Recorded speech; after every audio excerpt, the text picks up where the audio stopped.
Bom dia, boa tarde, boa noite e bem-vindos a Tarkir. Eu sou o Luí E eu sou o Grécia. e a gente está aqui para o nosso primeiro episódio de verdade do podcast Noob de Tarkir. Nesse episódio, a gente vai apresentar um pouquinho desse formato, que é conhecido como Commander competitivo, e tentar tirar um pouco da visão negativa que alguns jogadores têm desse formato, porque tiveram uma experiência ruim com pontualmente um jogador ou outro que talvez era tóxico. E para fazer isso, a gente trouxe aqui 2 jogadores da nossa comunidade, nosso playgroup.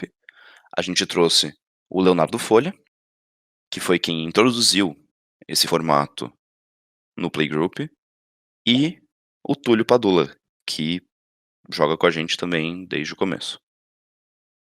Bom, olá a todos, eu sou o Leonardo Folha, mais conhecido apenas como Folha. Assim como o Luiz disse, eu acabei sendo responsável por levar esse formato, que é o Commander competitivo. Esse formato não, essa forma de jogar Commander para o nosso playgroup de São Carlos. Sou um assíduo jogador de combo, principalmente de Flash Hook. Acho que é uma experiência que todo mundo já teve comigo uma vez, pelo menos que sentou na minha mesa. E é isso. Eu sou o Túlio, jogo Magic há 6 anos. Eu comecei no Commander há 1 ano aproximadamente e sou um amante do Monogreen.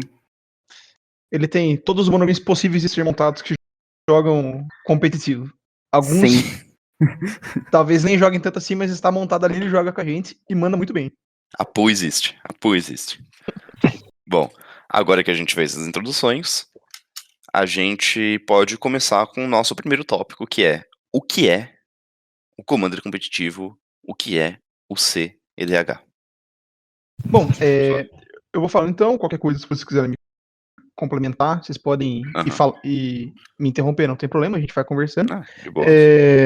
Bom, como já foi falado antes, o CEDH, que é esse Czinho na frente do nosso querido EDH, significa competitivo. Mas eu acho que essa frase, essa forma de chamar, que é Commander competitivo, traz uma ideia um pouco errada. Porque parece que a gente gosta de ficar jogando torneio o dia inteiro, que a gente não senta pra se divertir, não senta pra brincar. É só ver quem joga melhor, quem come mais rápido, quem termina o jogo antes, quem ganha. E na verdade não é isso. O Commander competitivo é uma forma de se jogar Commander. Então não é um formato separado, a gente utiliza a mesma banlist do Commander, a gente utiliza as mesmas regras de construção de deck e de jogo multiplayer. A única coisa é que a gente gosta de pegar os decks para deixar eles o mais otimizado e o mais forte possível. Talvez a ideia, o nome melhor seja Commander otimizado e não Commander competitivo.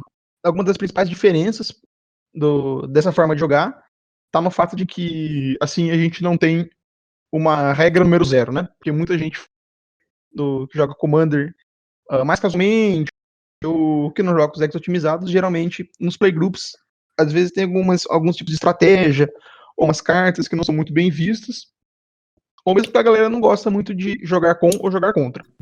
Por combos rápidos ou decks de destruição de terrenos, decks de saques, não são decks, muitas vezes são decks muito bem vistos em mesas mais casuais.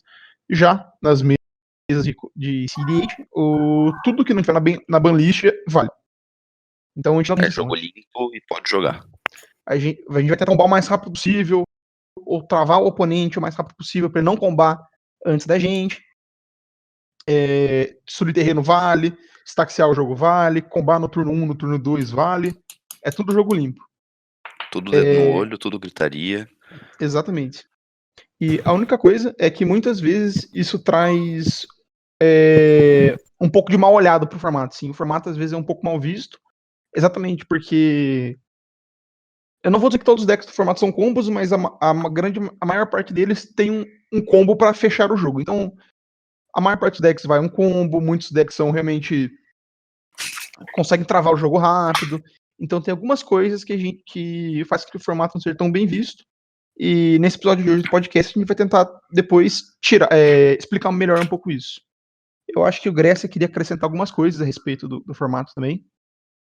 Eu vou só fazer um adendo que o Folha disse. Tem umas dois, três pontos que eu gostaria de falar. Que o primeiro muita gente tem essa visão negativa, como foi explicou, do competitivo, como se a gente estivesse ali sem ser para se divertir. As mesas que a gente senta é 100% por diversão, a gente não tá ganhando nada para jogar, a gente gasta nosso tempo, gasta nosso dinheiro, tanto quanto as pessoas que jogam mais casualmente gastam seu tempo e gastam seu dinheiro nos seus decks. A gente tá rindo, se divertindo. A ideia do formato não, né, como o Folha explicou, a ideia dessa variedade, desse jeito de jogar Commander, justamente é eliminar algo que muitos jogadores de Commander reclamam, que é a diferença de power level de decks. Um negócio que é muito chato, que eu acho que quase todo mundo já passou por isso, é Pub Stomp. O que é conhecido quando você tá com um deck, digamos assim, de 0 a 10, seu deck tá no nível 5, você e mais 2 amigos estão com deck nível 5 e chega um jogador que você não conhece com deck nível 10. Ele vai ganhar de vocês, vai esfregar a cara de vocês no chão e ninguém vai se divertir, porque claramente está desbalanceado. E é muito difícil balancear isso para quem joga um pouco mais casualmente, porque tem aquela regra zero, tem um contrato social, você tem que conversar com os jogadores.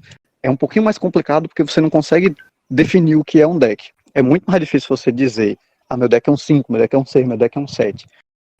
O competitivo veio justamente para isso, para nivelar, para tirar esse estigma. Eu perdi porque o deck do cara estava mais forte que o meu.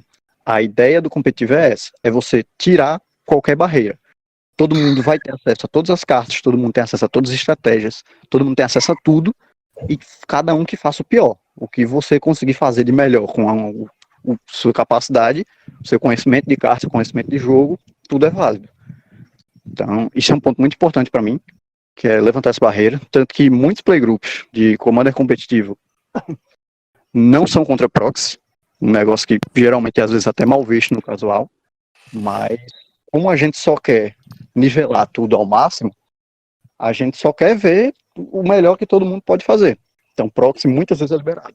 Sempre bom perguntar pro seu playgroup. E mesmo que proxy não tiver liberado, algumas restrições, por exemplo, você tinha comentado sobre aquele formato que aquela variação do formato lá de João Pessoa, que vocês tentaram fazer os decks com cotação máxima de até R$150 e tentar ficar o mais forte possível nesse limitação. Pronto, isso foi algo que a gente legal. fazer. Então, o legal disso é que, tipo, o CDH não é um formato, é justamente uma variação. Eu não quero usar a palavra mindset, porque eu não sou coach, e odeio isso, mas é uma mentalidade diferente na hora de jogar, então até pode ser a mentalidade de a gente vai montar um deck R$150, mas a gente vai tentar deixar ele mais otimizado possível, vai deixar ele bonitinho, ter interação, procurar as cartas que sejam mais baratas, mas que façam um efeito legal. Sim. E isso traz, tipo, mesmo que o pessoal olhe e fala, nossa, mas não tem variação nesse formato, todo mundo usa o mesmo combo, consultation, mas tem uma variação muito grande, tem muitas estratégias diferentes. Por exemplo, o Túlio, que joga aqui, ele é o rei do monogreen.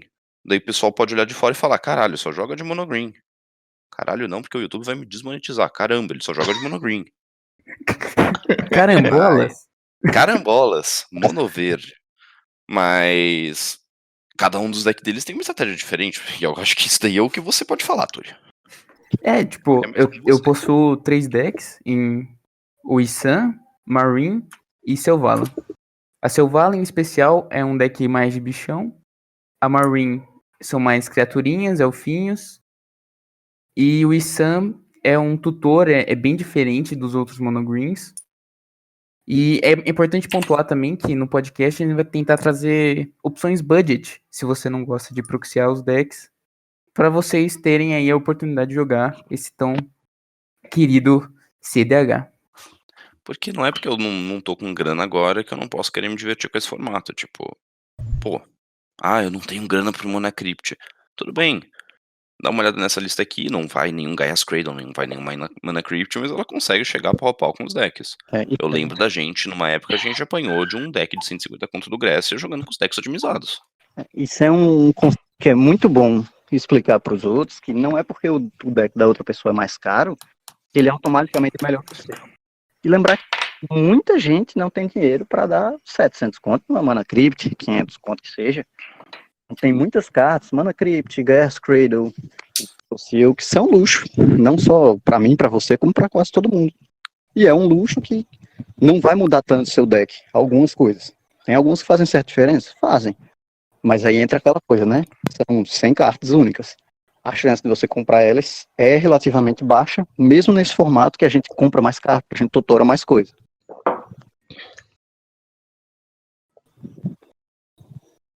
Bom, acho que eu gostaria de aproveitar esse momento também. E uma coisa que, como a gente estava falando dessa mentalidade, desse jeito de jogar, e uma coisa que era um pouco mais vista, era os combos. Então, uma coisa que acontece nesse formato é que muitas vezes as linhas de win, as linhas de vitória dos decks acabam sendo combos. Mas não é só porque o deck tem um combo que necessariamente é um deck de combo. Eu acho que, para explicar exatamente isso que eu falei, o Túlio pode comentar um pouquinho sobre como isso funciona. Eu acho que esse é um exemplo ótimo de um deck que tem um combo, mas eu não posso chamar ele de um deck combo. Basicamente, o Issan funciona tutorando as criaturas. Paga 3 mana, vira o Issan, bota o marcador de lore e procura uma carta igual ao número de marcadores de lore. Então, basicamente, você vai tentar tutorar as duas, 3 cartas para tentar fazer com que você gere mana e untap para o seu Issan. E assim você consegue gerar valor infinito, assim dizendo infinito entre aspas, né? Porque no Magic nada é infinito. Mas para tentar ganhar conta de combate, para tentar destruir todas as permanentes do adversário. Então, e assim, todo mundo acha que no CDH só tem combo rápido. Não, o Issan é lento, só que ele é consistente. Você tem que tentar sempre buscar uma board favorável para você tentar combar. Você não pode sair combando igual bobo, sei lá, na 1 você tenta rushar as coisas e para simplesmente não dar certo. Você tem que ter um jogo planejado, você tem que ter as emoções certas no momento certo, e é por isso que o Issan é tão bom. E o Issan, assim como muitos outros decks do CDH, tem um combo para terminar o jogo. Se não me engano, acho que o Túlio pode confirmar, no Issan a ideia é tentar fazer Crater Roof infinitas vezes para bater, quer dizer, um número arbitrariamente grande de vezes para bater o suficiente para matar todo mundo, não é? Pelo menos atualmente. Exatamente. Com o Temur Sabertooth, 4 manas, paga 2, volta uma criatura pra mão, dá indestrutível pra ele. Com um tap de mana que gera 5 manas aproximadamente. E com outros untaps de criatura. Assim você volta pra mão as criaturas e joga elas, fazendo Crater Roofs infinitos. Então, a ideia é você usar um combo para poder finalizar o jogo de uma forma mais otimizada. Porque, vamos supor que você tentasse ganhar batendo, você teria que dar 120 pontos de dano na mesa para conseguir ganhar, que seriam os 40 de cada oponente seu. Agora, no entanto, por isso que, e comemos que no formato que muitas vezes pode ser um pouco difícil se todo mundo tiver bloqueadores ou se tiver forma de ganhar vida, e pode demorar um pouco mais. Por isso, muitos dos decks usam combos para finalizar o jogo, porque como a gente disse, a ideia dessa forma de jogar é tentar otimizar o máximo possível, e os combos são a forma mais otimizada de você fechar um jogo. Vou só fazer um parênteses aqui nisso que o Folha está falando. Até o próprio criador do Commander, o Sheldon, se eu não me engano, o nome dele, ele já comentou, ele não gosta muito dessa questão do Commander competitivo, mas ele prefere um jogo mais casual, um Magic mais com criaturas grandes, com plays mais brilhantes, digamos assim. Mas o Sheldon comentou no Twitter que ele não tem raiva de quem joga competitivo, ele não tem ódio de quem joga competitivo, e ele entende quem gosta de usar os combos por ser o passo natural. Quando você quer deixar o seu deck mais forte, geralmente você vai transicionar para um combo, justamente por causa disso que o Folha falou. É a forma mais otimizada de ganhar. Assim, mesmo você pode não ser muito fã, mas essa infelizmente é uma verdade. Assim. Quando você tá nesse ponto que você só quer levar o seu deck ao máximo, aquele plano genérico de bater com criaturinha pode não ser a melhor escolha. Quando você tem 2 ou 3 cartas que juntas terminam o jogo, e é mais fácil juntar elas 3 do que passar 5, 10 turnos batendo na galera. Mas como o Folha disse também, não é todo deck que é um deck de combo. Quase todos têm um combo para fechar, mas isso também não é verdade, é só quase todos. Não existe 100% no Commander competitivo, tanto quanto não existe 100% em outros formatos. A diversidade é enorme. Eu acho que aproveitando esse momento, uma coisa que eu acho que é válida ressaltar é que acho que pode dividir os decks do Commander competitivos eu acho que 3 tipos.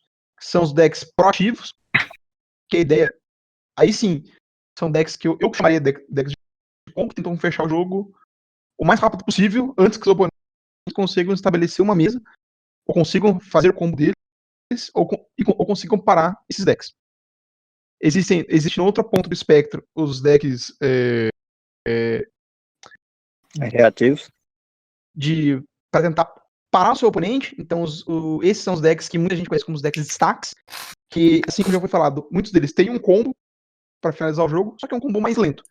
Então, ao invés de tentar apostar corrida com o deck mais rápido, ele vai utilizar algumas cartas que vai atrapalhar a vida desses outros decks mais rápidos para diminuir a velocidade da mesa e todo mundo joga mais devagar, onde ele pode ganhar mais valor e depois conseguir finalizar o jogo com um combo.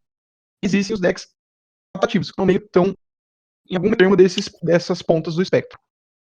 São decks que, dependendo da mesa, podem ir para uma abordagem de deck de combo rápido, então tentar combo o mais rápido possível, antes dos oponentes ganharem, ou podem ir para uma linha um pouco mais interativa e tentar atrasar os oponentes primeiro, para depois combar. Bom, e tipo, daí eu acho que uma coisa legal é a gente passar uns exemplos agora de cada um desses tipos de deck. Então, as 6 categorias que você falou, a gente vai ter os proativos, os reativos e os adaptativos. E eu vou aproveitar isso para puxar a questão de tier list. Ok. Porque existe uma tier list, que é compilada por toda a comunidade, dos decks que são percebidos como os mais otimizados, os mais fortes, os bambans do pedaço.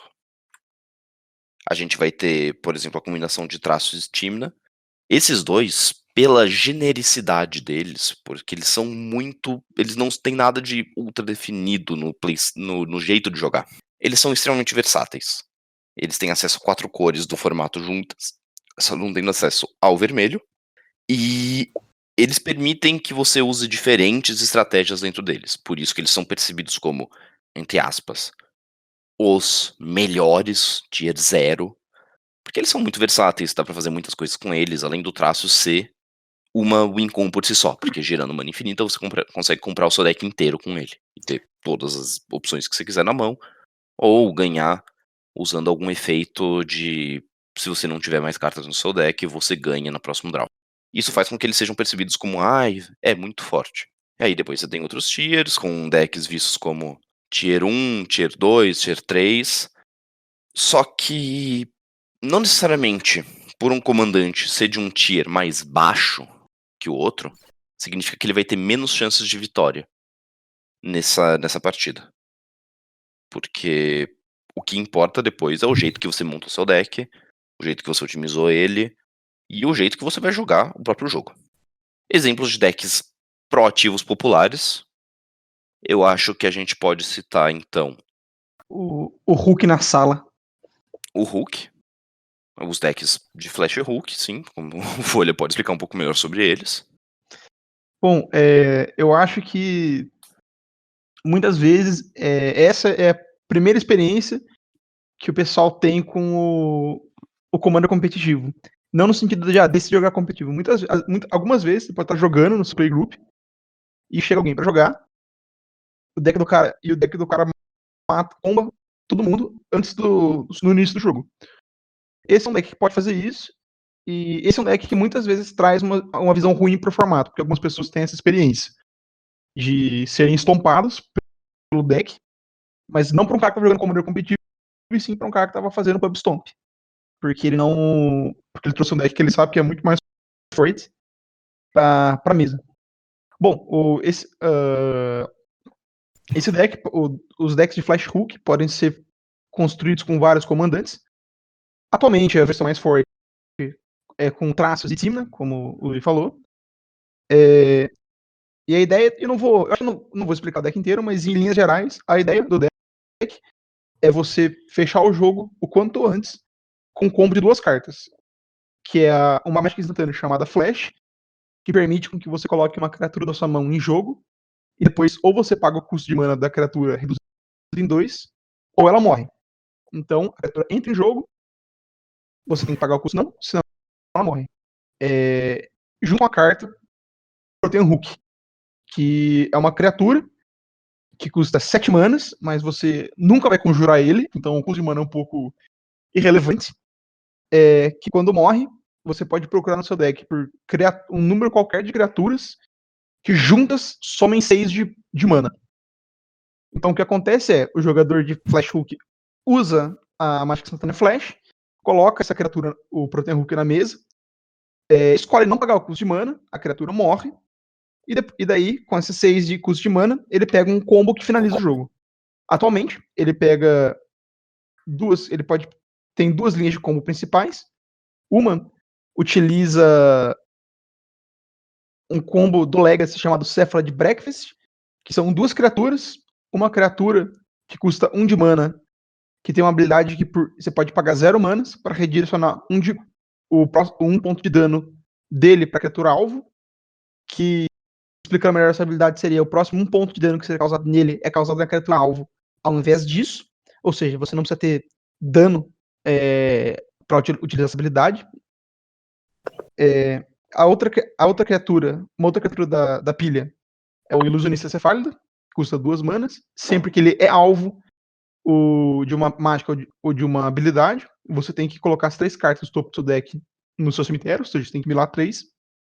E além disso, a outra carta que você pega da pilha é o Oráculo de Taça, que tem custo de mana 2, ou seja, até aí nós temos 5 dos 6 de mana.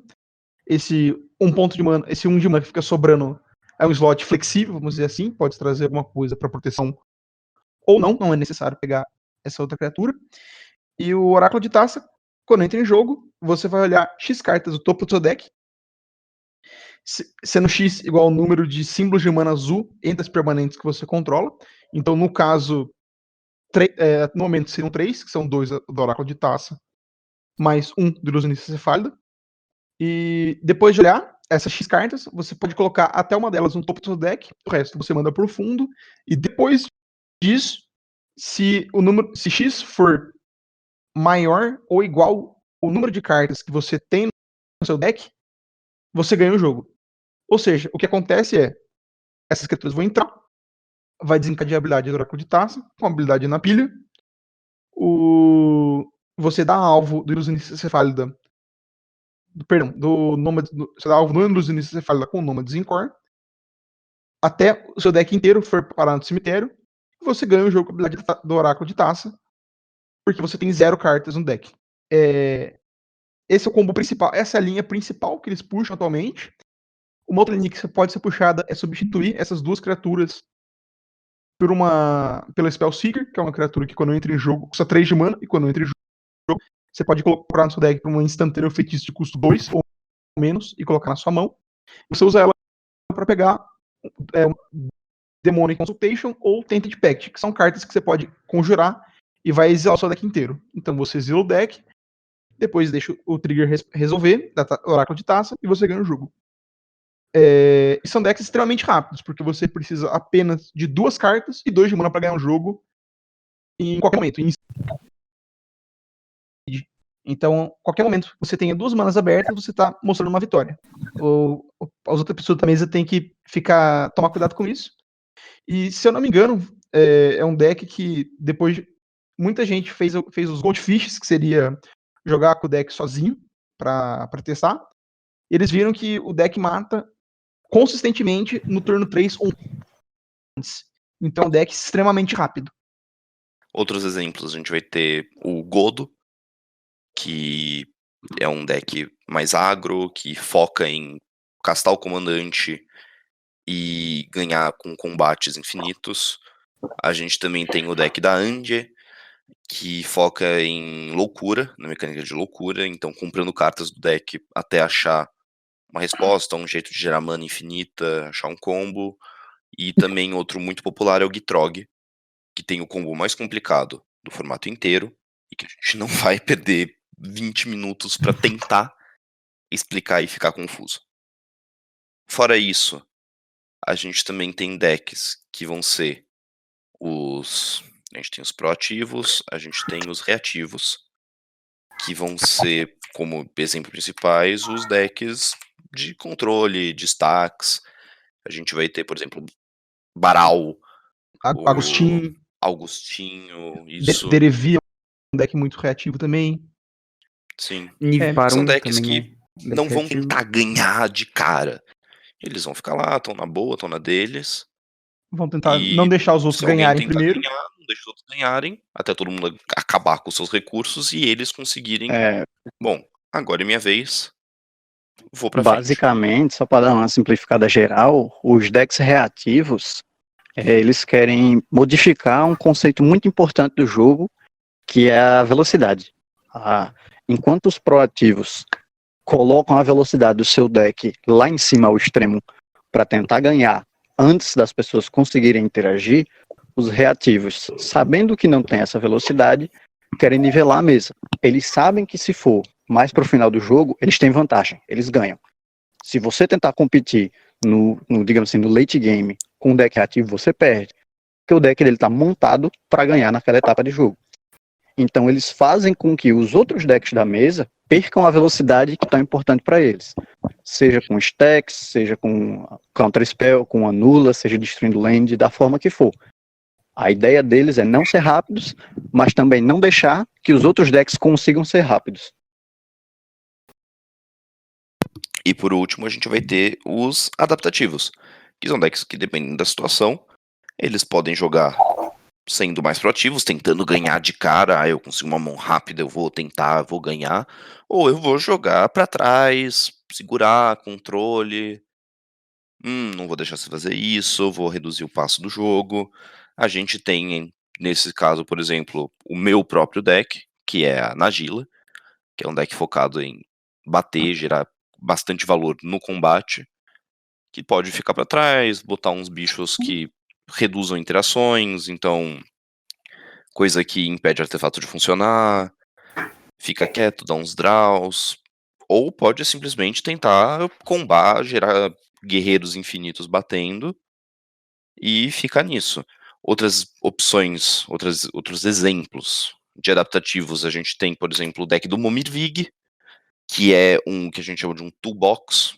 O Izan é o toolbox, que é o deck principal do Túlio. É. Então ele vai poder explicar um pouquinho melhor. Daqui a um tempinho a gente vai sentar e tentar dar uma listada em alguns decks interessantes pra quem tá querendo começar e tudo mais. O Izan é um deles. A gente tem então o Izan, a gente tem o Urza. O Urza também é bem adaptativo. Ele pode, como ele é um deck azul, ele consegue, tem uma boa base de counter spells, tem uma boa base de controle, mas consegue ir pra frente. E Um outro deck adaptativo muito comum, pelo menos muito comum no nosso meta, é a Cass também. Cass também.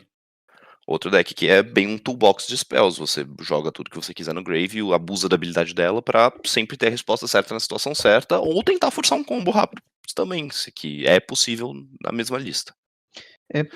Bom, Eu queria só ressaltar um ponto. A ideia do deck adaptativo é quando ele senta na mesa, para ele decidir, pelo menos inicialmente, a postura que ele vai tomar, ele tem que olhar para a mão dele e para os oponentes que ele está jogando. Caso. Vamos supor que um deck adaptativo tipo isso, numa mesa com 3 outros decks de Flash Monkey. Isso não conseguir estar corrida com esses outros decks. Ou seja, ele vai ter que jogar de uma forma mais criativa. Então, tentar procurar. O Túlio pode falar um pouco mais, mas o deck precisa ter umas peças que travam outros decks de jogar. Então, ele vai tentar trazer essas peças o quanto antes para diminuir a velocidade dos outros decks e depois tentar combar. Enquanto que, se um deck adaptativo estiver jogando contra 3 outros decks que tentam levar o jogo mais pro final, ele vai ter que tentar fechar o jogo antes. Porque ele não tem ferramentas suficientes para disputar um final de jogo com esses decks montados exatamente para isso. Então, depende bastante da mão que você abrir e também do pod que você está jogando e a sua posição no pod.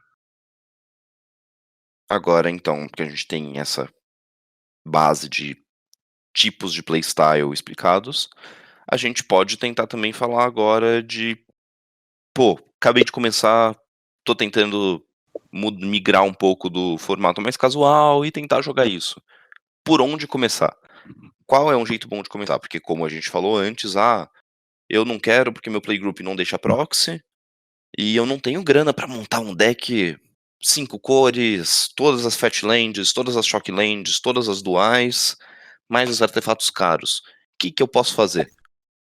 Então a gente vai tentar trazer uns decks aqui, dar uma comentada, e no próximo episódio a gente vai dar uma aprofundada maior neles. Sobre, pô, que decks que são interessantes pra isso, qual playstyle é legal, que decks podem ser montados com um budget menor, e como entrar com uma mentalidade um pouquinho diferente no formato, pra realmente ver que, pô, é assim que funciona, mas é divertido de jogar.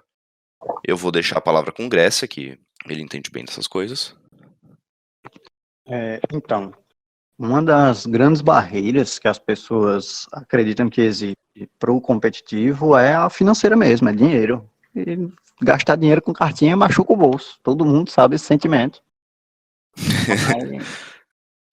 Mas não é, como eu já disse antes, não é 100% verdade que se o deck da outra pessoa é mais caro, o deck dele é melhor do que o seu.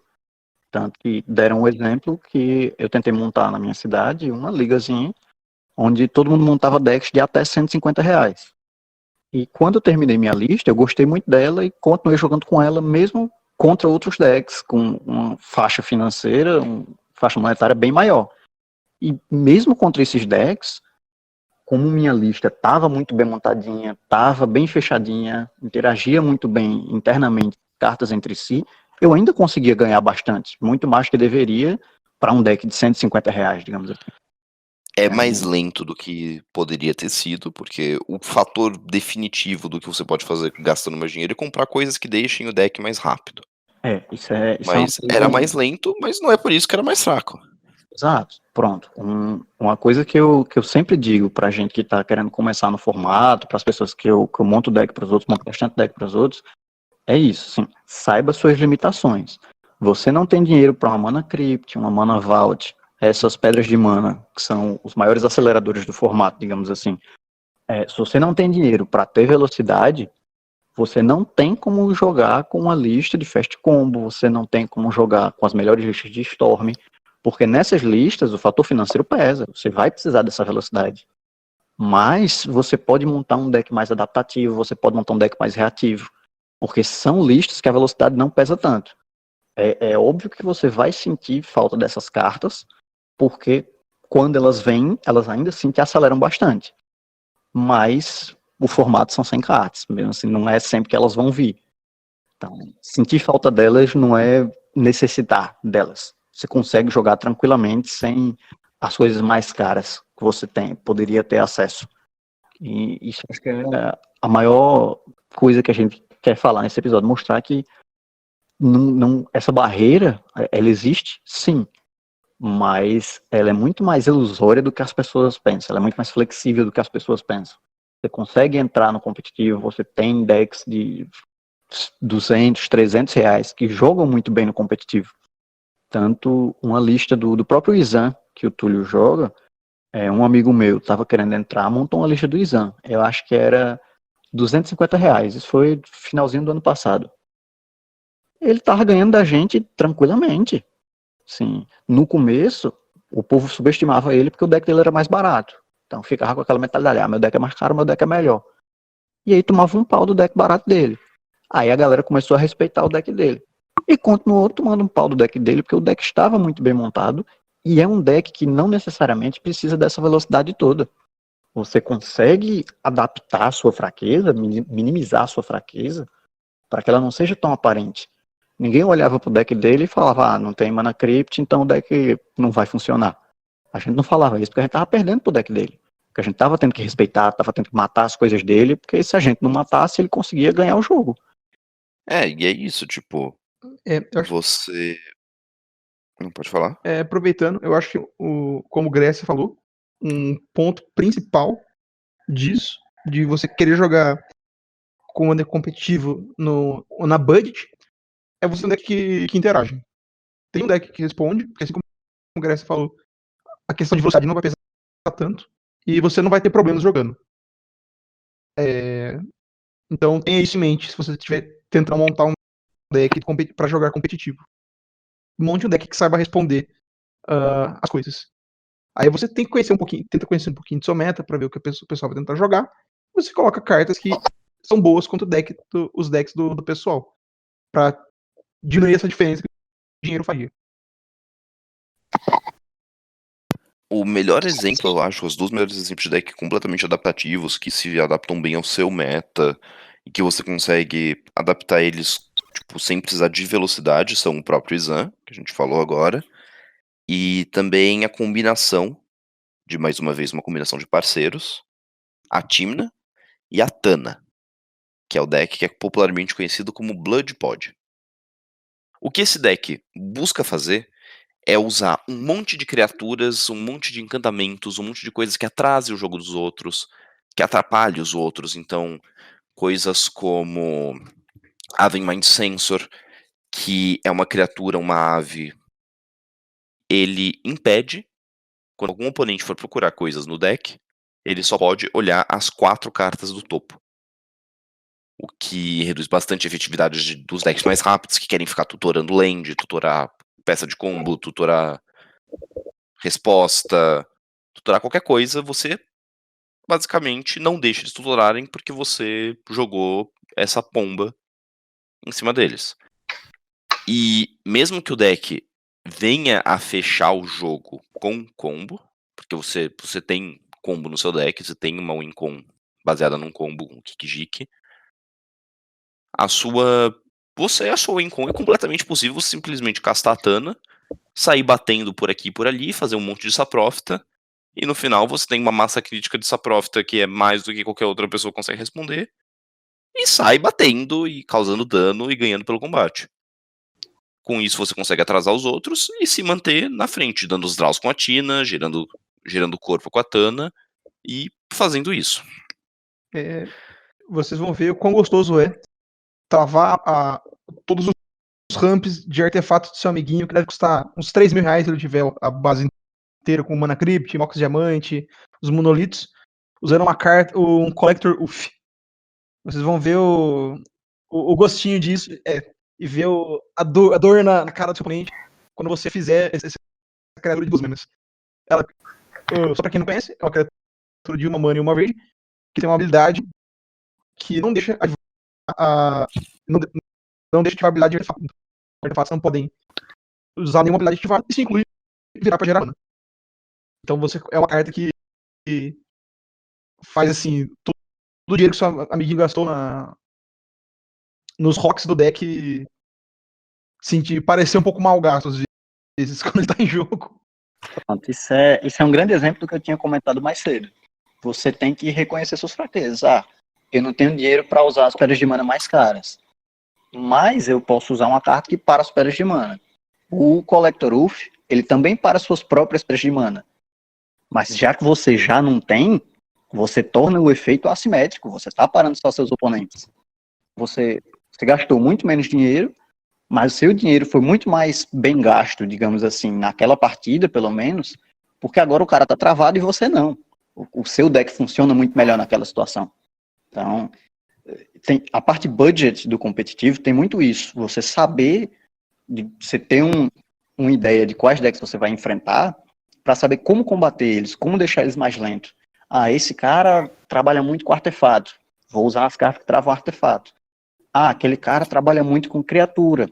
Vou usar umas spells que matam todas as criaturas do campo, causam dano nas criaturas. Você trabalhar nos pontos onde seus oponentes são mais vulneráveis. Isso faz qualquer deck mais budget ter um power level muito mais alto do que ele deveria se você considerar só a faixa de preço. Por quê? Porque ele está atacando os pontos certos que ele tem que atacar. Ele não está tirando na doida para todo lado, vendo o que dá certo e o que não dá. Ele está usando o que muitas vezes no Magic é chamado de Silver Bullet, balas de prata, que é você usar a carta específica que para a estratégia específica. O cara tá de artefato, usa isso aqui que para artefato. O cara tá rampando com criatura, usa isso que para criatura. Se o cara tenta rampar artefato e você tá travando ele, você tá na vantagem. Não importa quanto dinheiro as cartas deles custam, se você tá gerando mais mana que ele, se você tá dando mais draw que ele.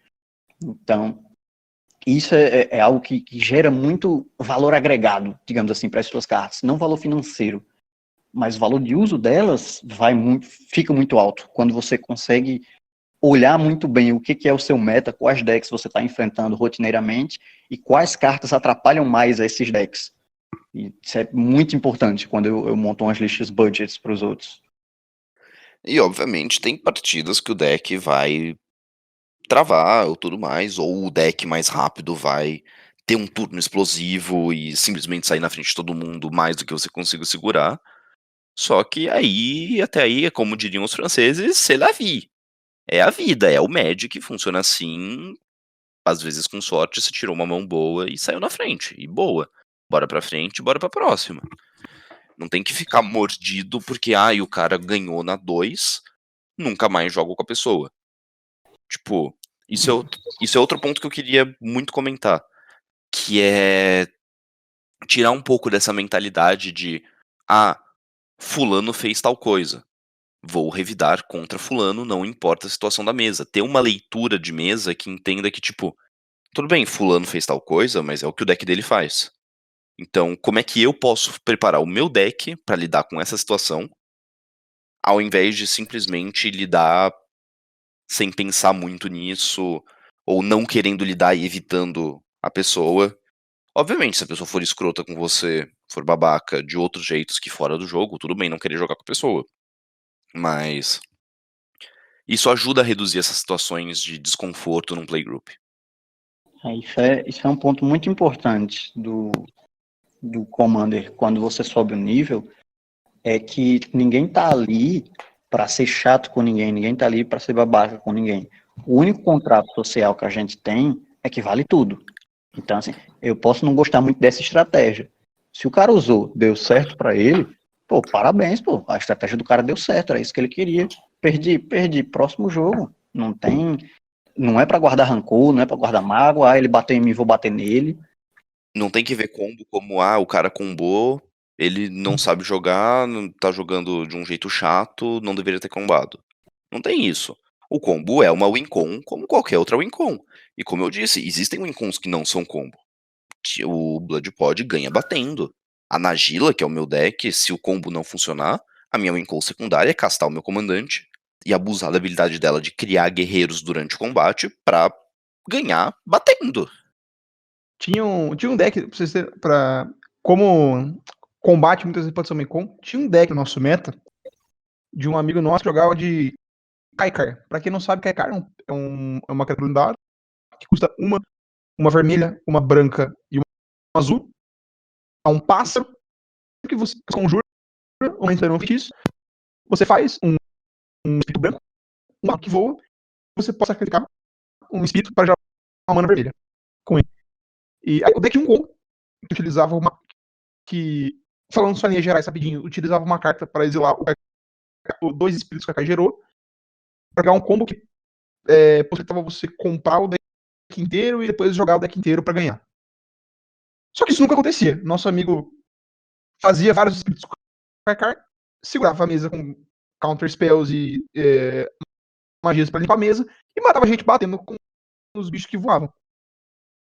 A gente passava por uma situação que ou a gente não lava o Kaikar naquele momento, ou a gente morria daqui a 12 turnos para o Kaikar batendo na gente. É um deck que tinha um combo, mas nunca acontecia. A gente sempre morria apanhando pro Kaikar. Acho que o Túlio pode confirmar isso que eu tô falando. A gente sempre marcava uns 13 turnos, porque ele demorava um pouco, mas quando vinha, você viu um caminhão vindo de longe, era o Kaikar. Chegava batendo muito. E ele não era muito agressivo, ele era muito controlador. E isso fazia ele especial.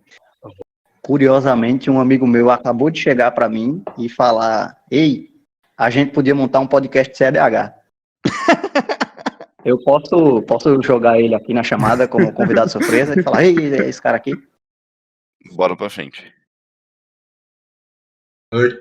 Olá, convidado surpresa. Então agora com um convidado surpresa, Antônio Lisboa, amigo do Grécia.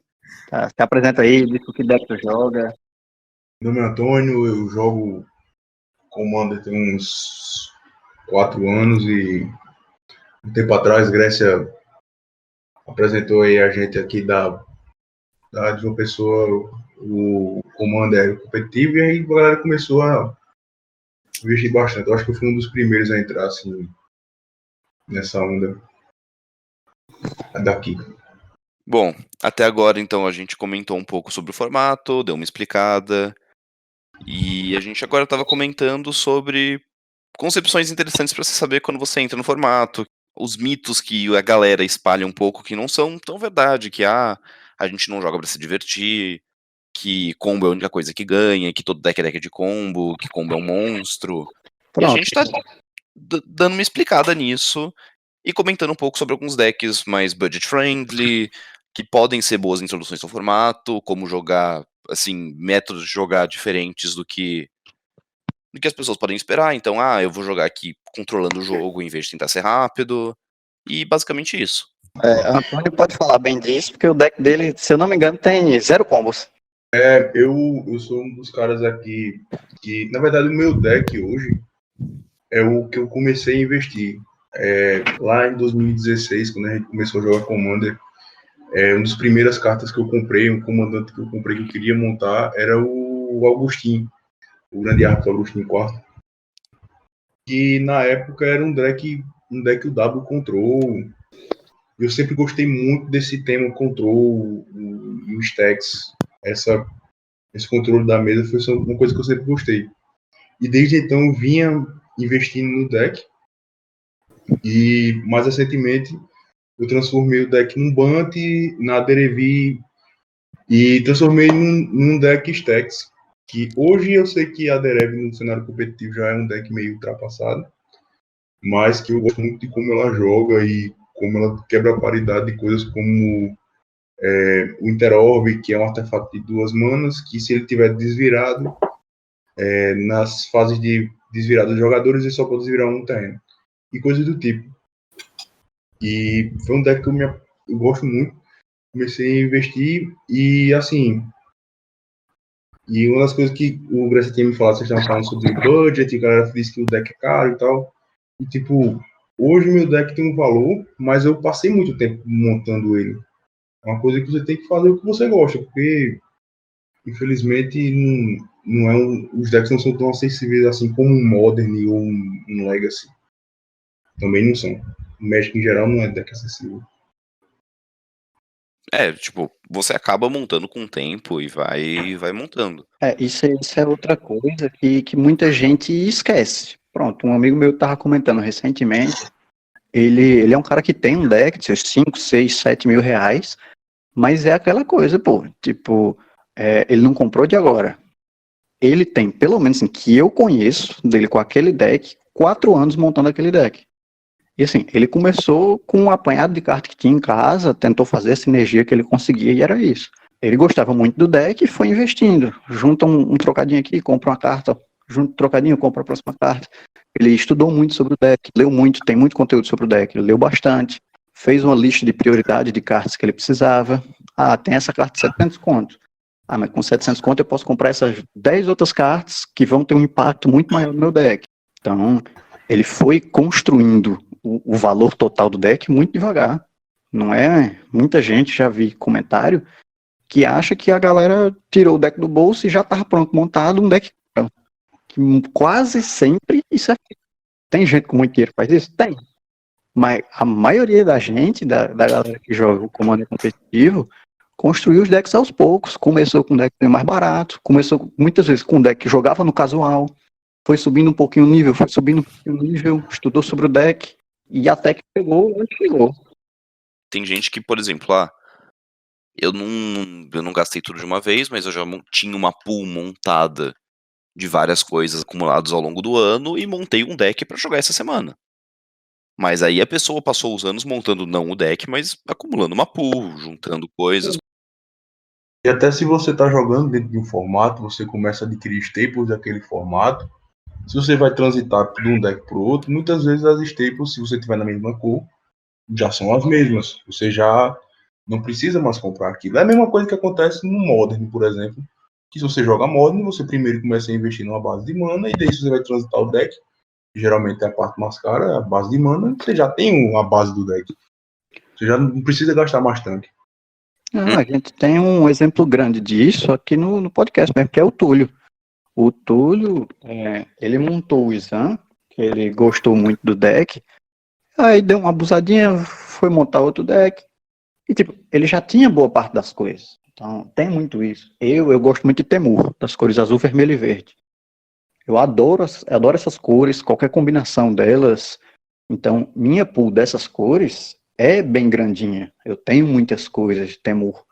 Se eu quiser montar um deck branco ou preto, eu tô lascado. Eu vou ter que desembolsar umas coisas ou inventar uma sinergia e forçar. Mas se eu for montar qualquer coisa que tá dentro das cores do Temur, eu vou ter uma base muito boa já. Porque é o que eu gosto de jogar. Eu sempre gostei dessas cores. Então, você vai montando sua pool, você vai tendo mais coisa naturalmente e isso vai se construindo. Aproveitando o que você falou do Túlio, do isso dele, eu queria que o Túlio falasse um pouco. Túlio, o que o Issa fez assim que despertou uma vontade de você de jogar? Porque eu acho que é um deck, e eu queria que você falasse um pouquinho do porquê que o Issa é um deck que é bom pro pessoal que vai começar no CDH. Por que é um deck bom pra jogar? Queria que você falasse também um pouquinho do porquê que ele é um deck bom pra pular esse intervalo. Bom, primeiro de tudo, o Issa é bom porque ele tem a habilidade que você quer numa carta de Magic no Commander. Você quer tutorar. E o Issa tutora e ele tutora muito. Então, basicamente, isso que quando eu olho pro Issa me brilha. Eu olho e falo que carta maravilhosa, ele tutora. E isso faz com que eu queira jogar, e isso faz com que o budget para ter um deck melhor no Isan seja menor. Então, é basicamente isso. E o porquê do Isan é que tem 3 fatores. Uma cor é sensacional, você não precisa gastar tanto com land de 2 cores. Ele é o único verde que é jogado de forma super diferente. Tem o verde de criaturinha, que você vai stormar criaturinha. E tem o verde de bichão. O Isan não é assim. O Isan é um deck mais combo. Ele é mais...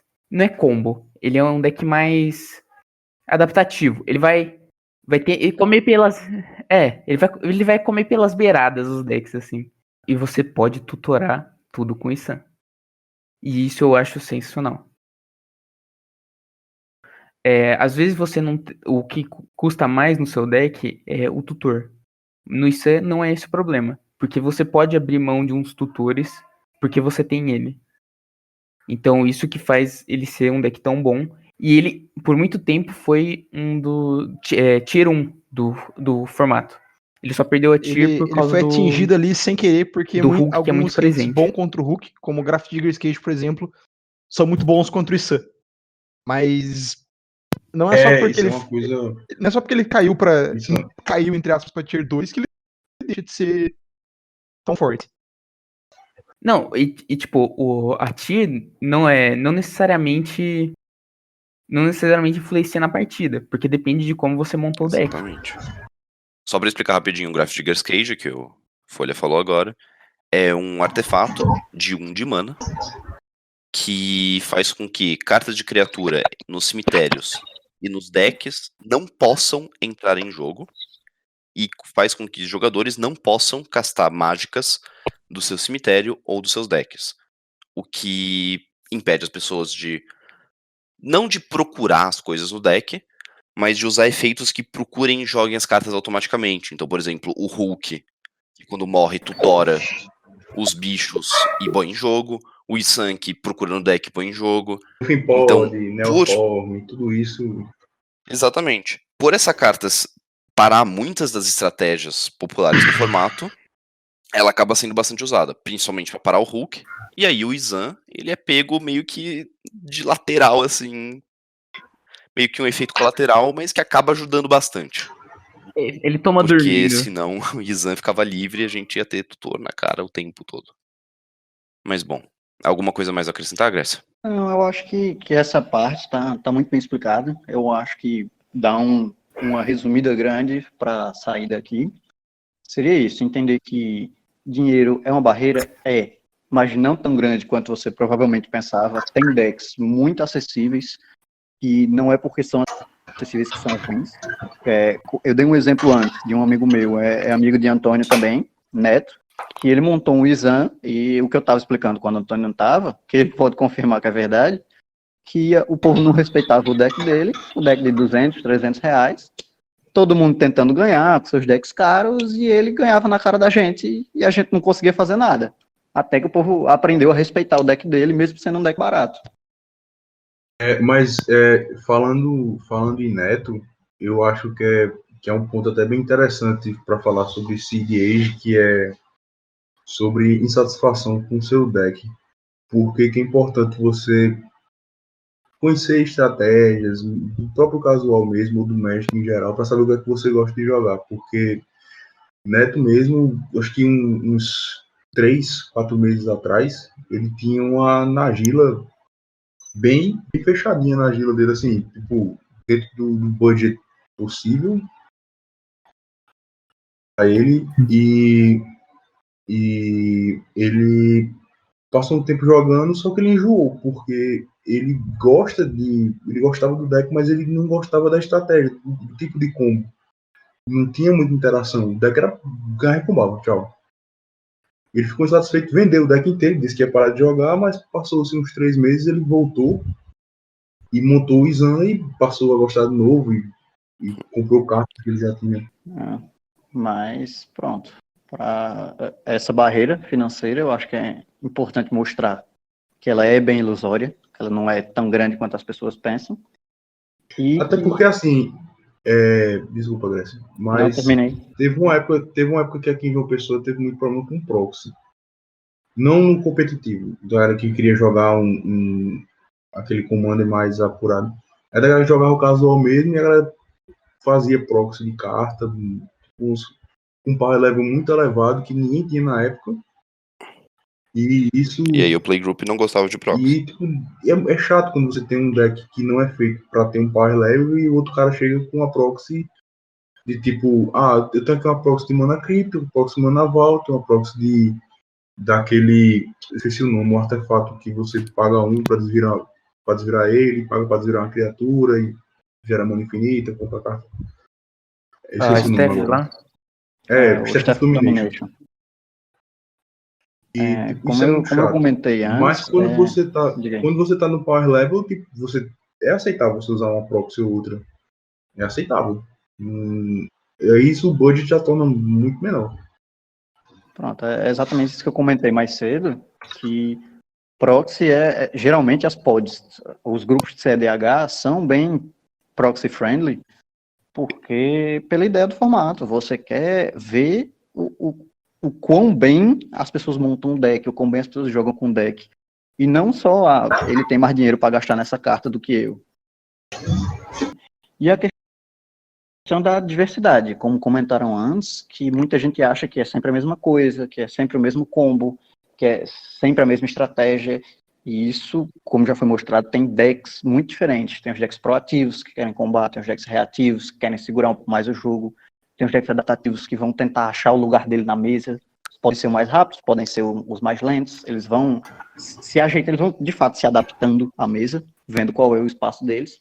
E se você for olhar para a tier list, só explicando um pouquinho da tier list, basicamente, qualquer coisa do tier 2 acima é considerado competitivo. A tier list define quais comandantes têm decks competitivos, basicamente. Então, se você for olhar a variedade que tem na tier list, comparado com outros formatos, um formato como Modern, Legacy, vai ter o quê? Seus 10, 20, 30 decks no máximo. O Commander, se você olhar todas as opções, é acima de 60. Você tem acima de 60 decks possíveis, sem variar muitos comandantes. Se você quiser variar um pouco mais, as combinações de partner, uma variação de um deck que, em vez de usar esse comandante, pode usar aquele outro, porque tem uma nuance que é um pouco melhor, é muito acima disso. Então, É uma variedade absurda. É lógico que vão ter muitas cartas que vão aparecer em vários decks, como o Estudo Rístico, por exemplo, que é um encantamento 3 de mana, azul, 2 quaisquer e um azul. Se que um oponente jogou uma mágica, se ele não pagar 1 de mana a mais, você compra uma carta. Essa carta é fortíssima, ela vai em quase todos os decks azuis. Mas, quando você compara as listas, são muito diferentes no que elas fazem. O meu deck mesmo, o Animar, que eu jogo com ele, em resumo, sempre que eu jogo uma criatura, ele ganha um marcador +1/+1, e ele reduz o custo das minhas criaturas para cada marcador +1/+1 que ele tem. É uma habilidade única no Magic, não tem nada que faz qualquer coisa próximo disso. Então, o meu deck tem cartas, quando você olha individualmente, são um lixo. Umas cartas de 10 centavos que não valeriam a pena no casual, no competitivo, não vale a pena nem estar no seu lixão. Mas, dentro do deck certo, dentro da estratégia certa, elas têm um valor agregado, que eu comentei antes, muito alto, pelo que elas fazem dentro da minha estratégia única. Então, e tem muito disso no Commander competitivo, tem muitos decks únicos, tem muita variedade de criaturas lendárias únicas, com efeitos importantes e diferenciados, que você tem acesso. Acho que isso é o mais importante para fechar essa parte. Entender que a barreira monetária existe, mas não é tão grande, e a variedade é muito maior do que as pessoas que não jogam o formato acham que é. Eu diria que a barreira monetária é muito mais uma barreira de tempo. Você vai precisar de tempo para investir no seu deck. Dificilmente você vai ter dinheiro para investir tudo em um deck de uma vez. Pronto, isso é uma grande verdade. Assim, e não só de tempo para investir o dinheiro, como tempo para estudar os decks e entender como você pode baratear um pouco as coisas.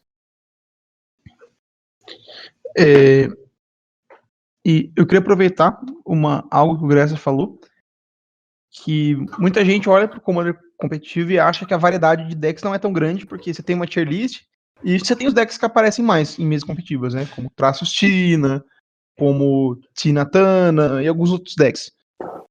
Mas eu acho que é importante comentar que que o pessoal acha essa falta de variedade não é bem algo que realmente é algo.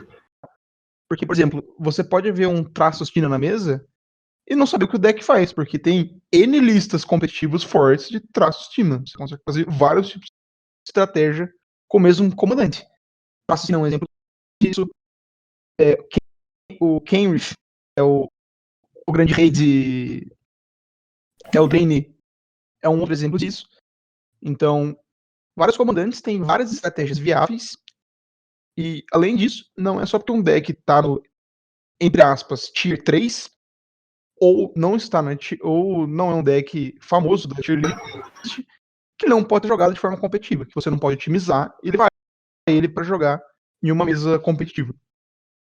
Então a variedade do formato é muito maior do que aparenta ser.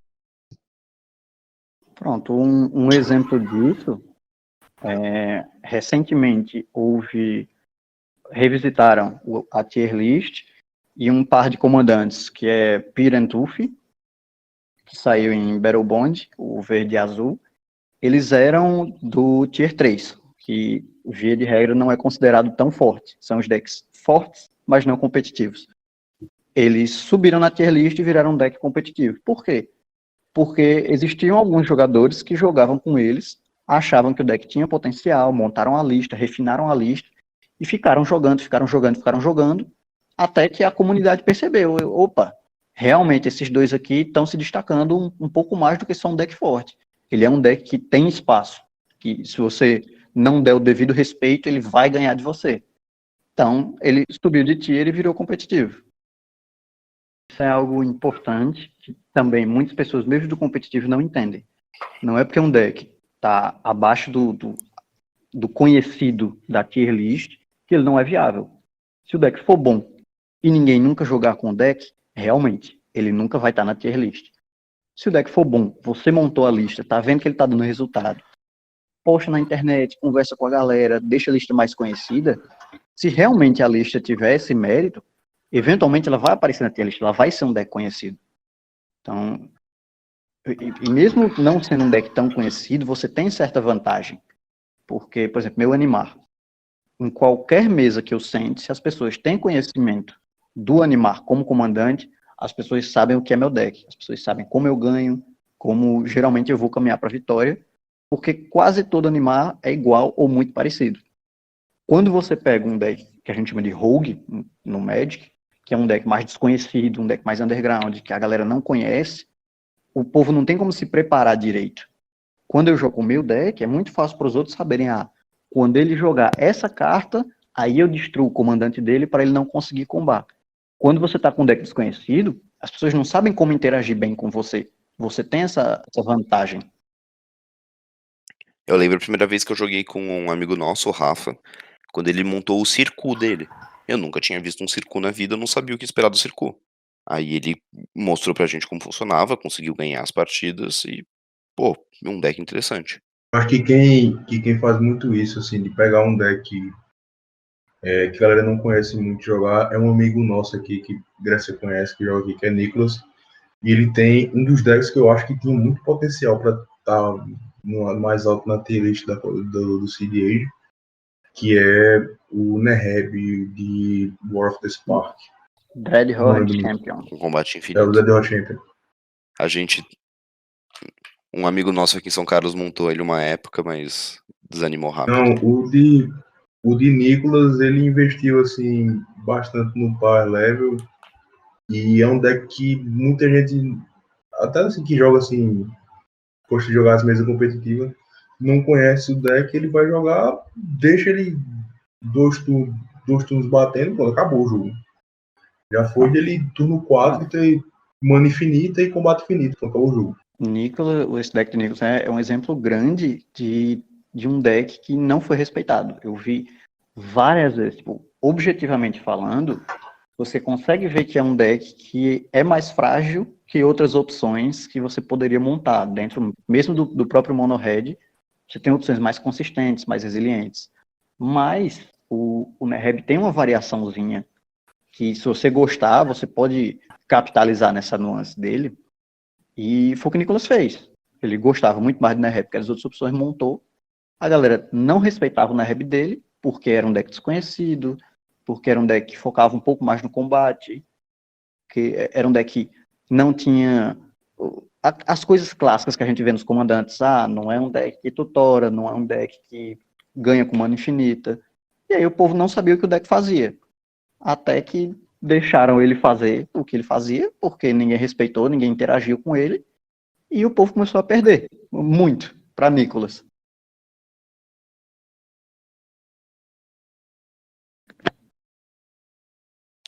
Então, vamos caminhando para End Step.